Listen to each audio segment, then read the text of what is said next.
This class will be concerned with sales strategy and setting sales objectives. We'll start with sales strategies. Now, sales strategies are techniques that are used by marketing departments and by sales departments, and the idea of using these techniques is to try to generate sales for the business. It's important that the business has sales and has a sales revenue, otherwise the business would not exist. So it's important to develop the market and to try and get the market to grow, to sell more products and services over time, so as to enable the business to grow and to prosper. Now, the sales team can use a range of selling strategies to try and generate market growth. It could use different promotion techniques, for example, or advertising, or customer relations management, contacting customers and building up relationships with the customers about the product, and having sales drives. And there are many techniques that may be used in order to try and promote the product in the market, and thereby, of course, promote the business. Setting sales objectives are important, and strategies can be derived from the objectives. So once the objective is set, the objective is to grow the market, to sell more over a period of time, then the strategy will follow. How should that objective be met? What is the most appropriate strategy to have more salespeople on the ground, more salespeople in the field dealing with customers, or is it to have more above the line marketing in the press, on television, or whatever? It depends on the product, it depends on the price of the product, it depends on the market and the characteristics of the market. But the strategies have to be determined once the sales objective has been set. So the first point is setting the objectives. What are the sales objectives? So there are corporate objectives.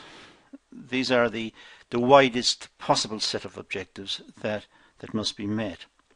And the corporate objectives will be met by corporate strategy, needless to say. So the business has corporate objectives of growing by X% in the next 5 years or in the next 10 years or whatever it is. And they will pick strategies to deal with that. For example, more marketing personnel, product innovation, research and development, or whatever it is.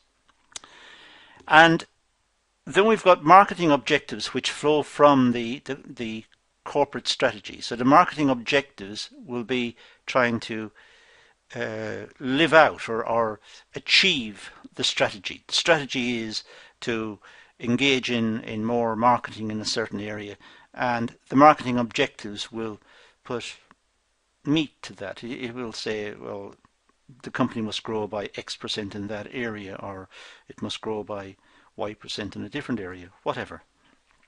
So the marketing objectives, again, are derived from the corporate strategy.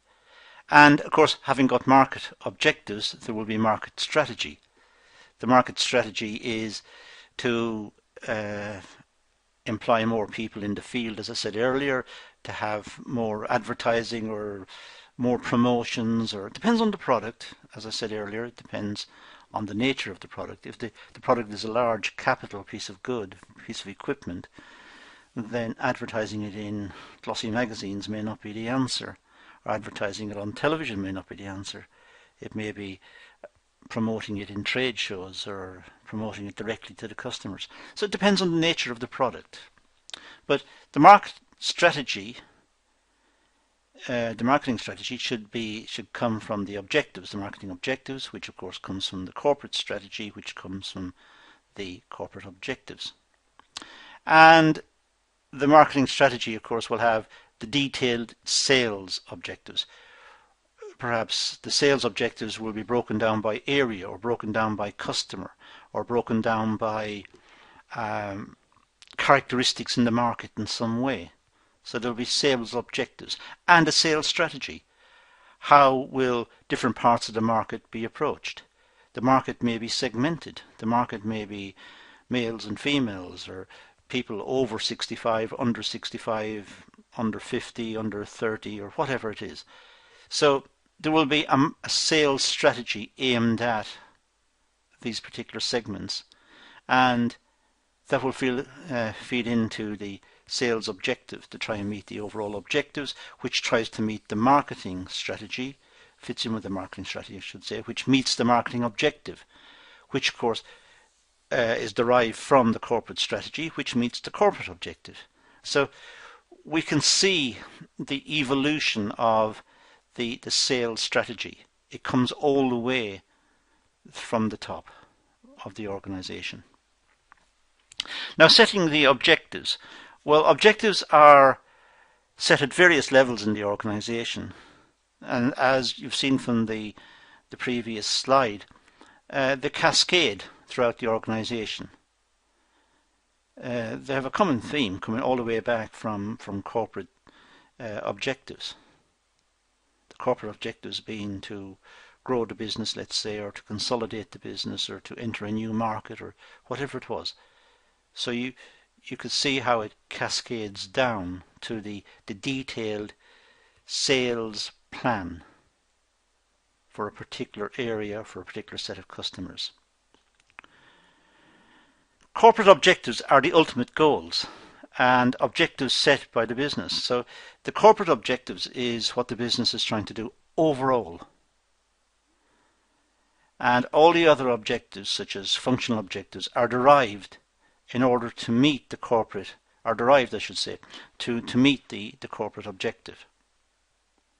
So the corporate objective is what the business is trying to do. That's the big long-term ambition of the business. Everything else feeds into that to try and help to achieve it. Functional objectives are set by departments such as marketing and finance, production and human resources. So each of the departments in the business will have their own objectives, but these objectives contribute towards the overall achievement of the corporate objective, which is what the business is trying to achieve overall. So the marketing section will have objectives, it'll have strategies, the finance will have objectives, the production people will have objectives, and so on. But it all aims at achieving the corporate objective.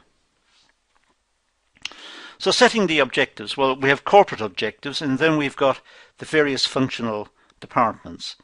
I've just listed 4 here, there might be many more, depends. But we have the various functional areas, and these functional areas are contributing towards the corporate objective. Marketing objectives, for example, could be to increase revenue, or to increase market share, or to increase market growth. So it's contributing in trying to achieve this objective, it's contributing towards the corporate objective. And marketing will have, well, here I've got the 4 P's: product, place, price, promotion. There may be more than 4 P's. There may be other areas that the marketing people want to look into. Particular types of marketing in particular circumstances. Depends on the product, depends on the nature of the market. But we can see from the diagram that everything is feeding back to the corporate objectives. That's the point. Now, so there are objectives for each element of the mix, and the objectives include customer awareness, increased sales volume and customer satisfaction. And the upshot of all of this are sales. I've actually just listed sales here against promotion, but in fact all of the elements of the marketing mix contribute towards greater sales or greater impact in the market. And the important point is going back upwards on the diagram. It all feeds back up through the various elements of the marketing mix, up into marketing and back into the corporate objective, which is trying to be achieved. Now, sales objective and sales strategies. Well, the marketing department or marketing departments are responsible for setting sales objectives, and from the objectives, sales strategies are derived. So the marketing department sets the sales objectives, and from the objectives, the sales strategies are derived. So we start with the objectives. What are we trying to do? What's the marketing department trying to achieve? What are the objectives? Having a clear picture of what the objectives are, it then derives strategies to try to achieve those objectives. Sales strategies are planned approaches that are developed to meet marketing objectives, and of course thereby help to achieve the corporate objectives. So sales strategies are detailed strategies relating to the market, relating to how the product is positioned in the market, and relating to the marketing mix as applied to the product. And it's a very detailed, perhaps, approach to looking at the market. It's looking at all aspects of the market. And it fits in with the sales strategy. The sales strategy is to go into the market and capture the market by dealing with changes in price or having promotions, or go into the market looking at customer relations and trying to build up a knowledge of the customers and build up relationships and promote the image of the product, whatever it is. So there are strategies there, but the strategies ultimately feed back to the achievement of the corporate objective, like I've said many times earlier. Strategies must be developed in line with corporate objectives. Of course, needless to say, everyone should be pulling in the same direction. So the marketing department should be working in a way that enables them to fulfill or help to contribute towards the achievement of the corporate objectives. The corporate objectives being what the business is trying to achieve. So all of the functional areas should be pulling towards the achievement of the corporate objective. Otherwise, there will be inefficiencies, mismatches, conflict, and it will not be a very harmonious business. The sales objective and sales strategies. Well, sales strategies involve improved customer loyalty. That's always a good sales strategy. Expand and increase market share through product modification and gain competitive advantage. Modifying the product in line with customer needs is always a good idea. It means knowing what the customer needs are, so there has to be some market research, some feedback from the market, from the customers, about what they would like to see in the product in terms of its design, its functionality, its reliability, or whatever. So trying to meet that is always a good idea, because that enables more sales to take place. And increasing customer awareness about the product. Just having events in trade shows, or having events in stores, or advertising the product on television. It's expensive, but it may get the name across. It may make customers aware that the product exists. And try to approach new customers and attract new customers. So it may need marketing and salespeople in the field who will make direct contact with customer groups to try and make them aware of the product, its quality, its attributes, and its desirability. And try to expand into new markets. That's how growth is most easily facilitated. Growing existing markets may be difficult. People have enough of the product.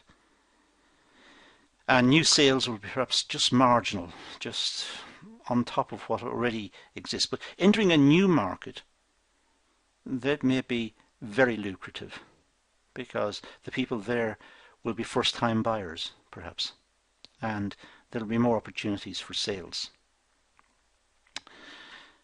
Continued emphasis on sales growth is important because the sales team know what the objective is. They know that they need to continue to grow. So there's no complacency in the team. There's no complacency within the organization. And there is an emphasis on growth. And that, as a sales strategy, enables the business to move forward because the sales team know what the overarching requirement is to have extra sales, more sales. But it's important also to have customer satisfaction ratings to try and get feedback from the customers about how the product fares, how the product meets their requirements, and addressing any shortfalls. Making the customers feel part, perhaps, of the experience. They have bought a product, they're experiencing the product, and make them feel that they're not alone, that the organisation is still somewhere to be spoken to, communicated with, and if there are issues, there's good backup support, after sales service support perhaps, that can help them with the product. Now the types of selling objectives, well, they can be grouped under two categories: quantitative selling objectives and qualitative sales objective. Of course, when we see the word quantitative, it always conjures up the possibility of a qualitative. And here we've got both sides again. Start with the qualitative sales objective. Qualitative sales objectives are long-term objectives set by the marketing department, and they contribute to the overall marketing effort. They're set by the marketing department. They're almost by definition, they're not quantified.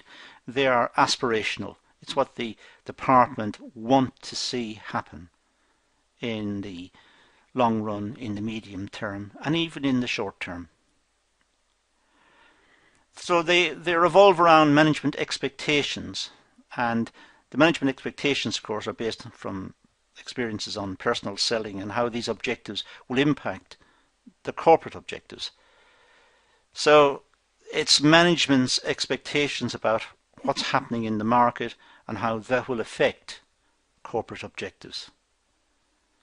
So the selling objectives are being looked at by the management to see if the targets set are realistic, if the targets meet the corporate objectives, if they're too ambitious or not ambitious enough, or they're trying to get a fix on what they should be doing. Qualitative objectives do not change. They stay the same from one promotional period to the next.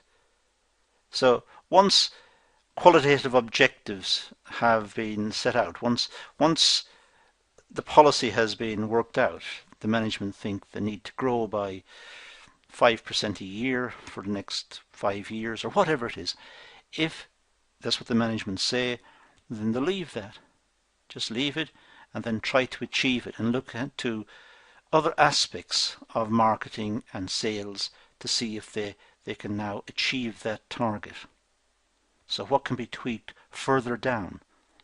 The overarching policy, let's say 5% growth over the next 5 years, that's been set. So leave it. And that was derived qualitatively by people discussing it and thinking that's what they really need if they're going to meet their corporate objectives. Qualitative selling objectives, well, these are take control over the entire selling role. It's much more interventionist. It's looking at the impact of different parts of the promotional mix, looking at the impact of changing prices or increasing direct marketing or after sales, or looking at some aspect, and it's trying to work out the impact of changes in terms of overall performance. And it could be trying to do that statistically. It could be trying to do it with numbers. But it's also trying to maintain customer accounts, keep in contact with customers and pick up hard information about the customers. So it's trying to deal with the customers directly. And it's searching for new customers. It may be using a variety of techniques, some sort of demographic analysis to try and identify customers. It may be just sitting around thinking about where the new customers are. It might be a hunch based on the experience of some members of the team who thinks that there are some parts of the market that could be looked at in more detail, or that sort of thing. There certainly is a need to make sure that customers are up to date on product information, trying to pass out the information to customers and trying, if possible, to make direct contact with the customer so the customer feels that they are being valued and respected and they're a part of the process. So the qualitative selling objectives, well, to support and assist customers if products require technical support. It could be quantitative, it could be something that's measured, how much customer support is there per customer, or it could be qualitative, it could just say, let's have that facility to be able to contact customers and deal with any issues, and it's not quantified. So it can go either way, really. Liaise with intermediaries in the selling process and resolve any issues. Deal with any intermediaries, warehouses or people who sell on the product or bulk buy the product and break the stock, or importers or exporters or whoever, and deal with those people directly and resolve any issues. And conduct research and engage in some process of picking up customer feedback, have surveys, and try to work out what the customers want and what their experiences are, and working out any mismatch between what happens and what the customer's expectations were. The key for setting qualitative selling objectives is influenced by sales policy, quality standards, and selling strategies. So when setting sales objectives, certainly qualitatively in this case, looking at sales policies, what are the sales policy of the business? How much emphasis does the business place on sales? How much emphasis does it place on having a marketing department, and what is the philosophy behind the marketing department? What's the marketing department's role? How does it go about its job? What are the quality standards for the product, and how are those communicated? Quality objectives determine the scale at which personal selling operates and the emphasis on personal selling has on the promotion mix. So qualitative objectives can determine the scale. If a company is mass producing something, there's more chance of quality issues. If it's producing a one-off product, the chances are the product will be as per specification. The company will ensure that it's making a very specialist product and it meets the specification. But if it's making many and it sets up production systems to manufacture on a large scale in a repetitive sense, there may be some statistical variation and some quality issues arising out of that. So qualitative objectives help devise the quantitative objectives. The quantitative objectives tend to be short term, but I think in this type of discussion it's important to not be too rigid in separating out qualitative and quantitative. There is a big overlap. The quantity sold of a product is a function of its quality, and its quality is assessed by the customer in the buying decision. So there are elements of subjective behavior on the part of the customer to buy or not to buy based on quality assessment. That's subjective. The fact that it's bought or sold becomes statistical, and there's an overlap here. Quantitative objectives. Well, these are more short term, and they change in order to keep in line with corporate objectives. Quantitative objectives are to increase sales, as I said much earlier, say by 5% over the next 5 years, or by X% over the next Y years, or whatever. It's quantitative. How those figures come about could be viewed as something more qualitative. The figures may be plucked from the air by management.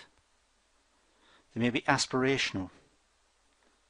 But once the figures are in place, they are figures, and therefore they're quantitative. So they may focus on sales and the volume of output, and why these objectives change when modifications are made to the promotional program. So if the company is selling a certain amount at the moment and then changes its price, so the quantity sold changes, there is perhaps a statistical relationship there. It may help guide decision making in the future. The company increased the price, less was sold. How many less? So the price went up by 10%, the quantity demanded fell by 15% or whatever. There may be an issue there. That's quantitative.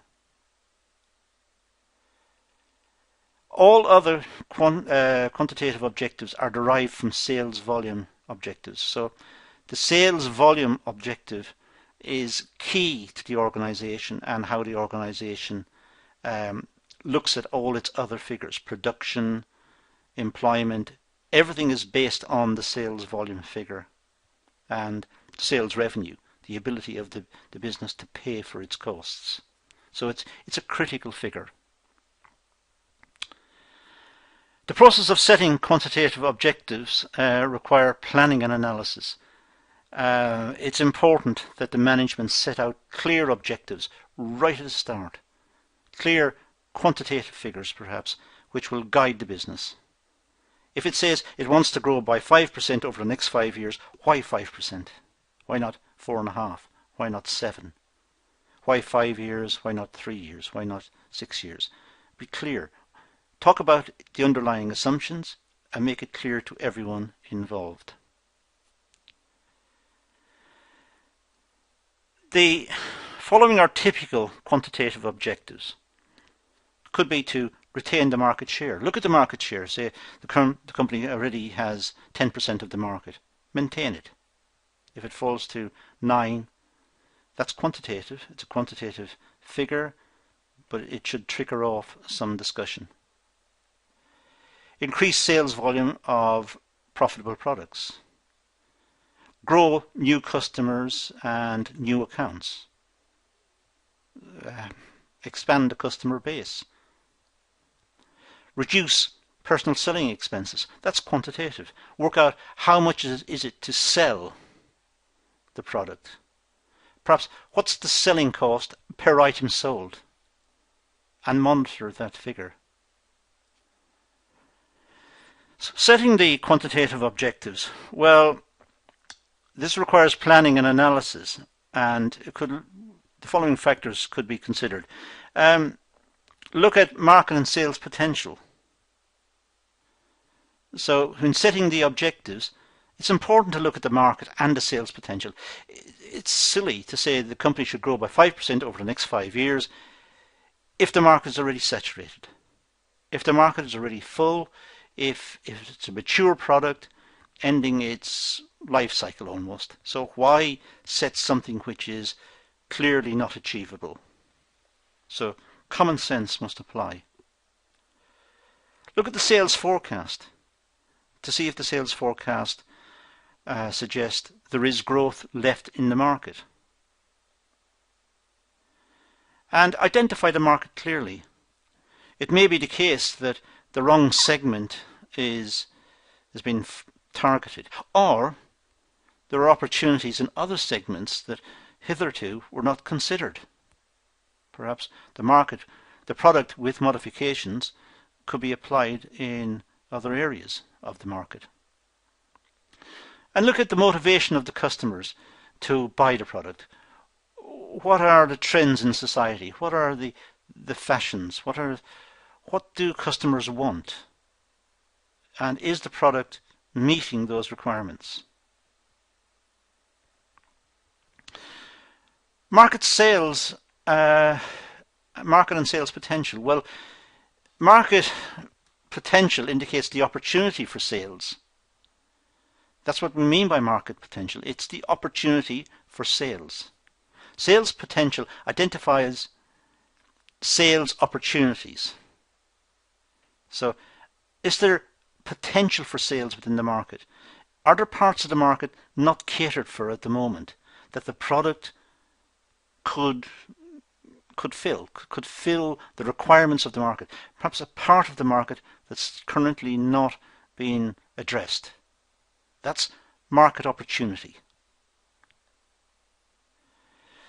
So, is it possible to tweak the product perhaps so it meets some gaps in the market as currently configured? Market potential is the analysis of industry attractiveness. The market potential is only there if the industry has got a product that suits the market. Otherwise, the potential will simply remain and there's nothing the company can do about it. It must have a product that meets the market requirements. So market potential is linked to the attractiveness of the product, the attractiveness of the industry indeed. The potential for a market indicates the possible sales opportunities. So the potential of the market is the opportunities that are there. That's potential. Potential and opportunities are linked.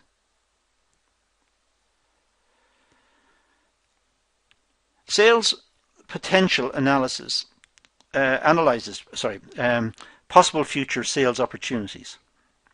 So sales potential and looking at the idea of sales potential is linked to sales opportunities. If there are sales potential, then there are sales opportunities. And information can be gathered based on this analysis of sales potential. Information can be gathered which can help the business to tweak the product, to redesign the product, to innovate the product so it meets more fully the requirements of that sector of the market, of that segment of the market. So the sales opportunities are linked to the sales potential.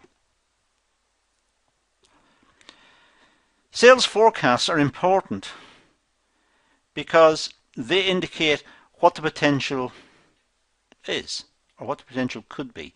It looks at the possible future sales, and of course that's fed into the marketing plan. So accurate sales forecasts are important. Accurate sales forecasts may be somewhat imprecise because it's based on statistical techniques. It may be based on survey techniques, or it may be based on participant observation or on focus groups. So sales forecast has to be based on something. So it may be subject to error, but it may be also the case that some information is better than none. So subject to what I just said about there have been errors, the business can make some sort of planning for the future. It may be based on a single product or a range of products sold by the business. So sales forecasts may be a single product, or maybe if it's a range of products, it's really looking at the reputation of the business. The business sells many products. What do the customers think of those products? And by, in a sense, aggregation, We're talking about what the customers think of the business. But forecasts tend to be short-term. People do change, and they change very rapidly. Fashions and trends in society change, and so forecasts tend to be short-term. Information gathered for sales forecasting is useful for sales executives in making sales strategies. Subject to what I said earlier about errors in the collection of data and in the analysis of data. And statisticians are only too aware of the shortcomings of their own techniques and are constantly warning people who use the techniques about the shortcomings. But that's all the business community has got. We can't see the future, and to get some insight into the market and the people in the market and what they think, those techniques are used. But they're not a very precise set of techniques. Market identification. Well, market potential requires researching the market before sales objectives can be set. It's important to identify the market. It's important to understand which market the company is selling into. Otherwise, its efforts are going to be dissipated. Its efforts are going to be across the whole market. It's going to be a waste. It's going to attempt to sell the product to customers who are clearly not interested. So it's important to identify who is interested, who are the customers. So we start with the simple question, who are the customers? And look at the customer groups and segments. It could be geographic, where do people live? It could be based on ethnic origin. It could be based on history. It could be based on cultural values. It could be based on economics. What can people afford? Who are the buyers and users of the product? Who are likely to use the product in the future? The information can be gathered from internal records and sale trends, and also from external sources such as field research and observations, as I said earlier. Market motivation. Well, market potential relies on customer motivation for buying products and services offered by the company. So market potential relies on customer motivation. Customer motivation is what generates the potential. Customer motivation is what the company is targeting. They need to identify customer motivation in order to make the sales. Market motivation looks into factors that encourage sales and answers questions such as why customers buy the product. So market motivation is trying to determine the underlying factors that generate the sales. And it's important that the company has some sort of analysis and some sort of understanding of what drives motivations in the market if it's going to achieve sales targets that are set. And of course the sales targets are realistically set in line with those motivations. So it helps understand the product market potential and the effectiveness of promotional techniques, the effectiveness of sales presentations and different selling appeals. So market motivation is an important area of investigation for the business. It's important for it to understand what drives the sales, what motivates the customers, what promotional techniques are acceptable to the customers, what promotional techniques are most effective, and also in how to approach the customer and the mix between after-sales service, direct contact, above-the-line marketing in the form of advertising in the press or on radio or television or on the internet, or what techniques are most effective. And it's a question of trying to identify that set which will determine the effectiveness of sales overall. There's one of the books that I've relied heavily on in deriving this session, and that's all I'm going to do in this session. So I'm going to leave it at that and say thank you for watching.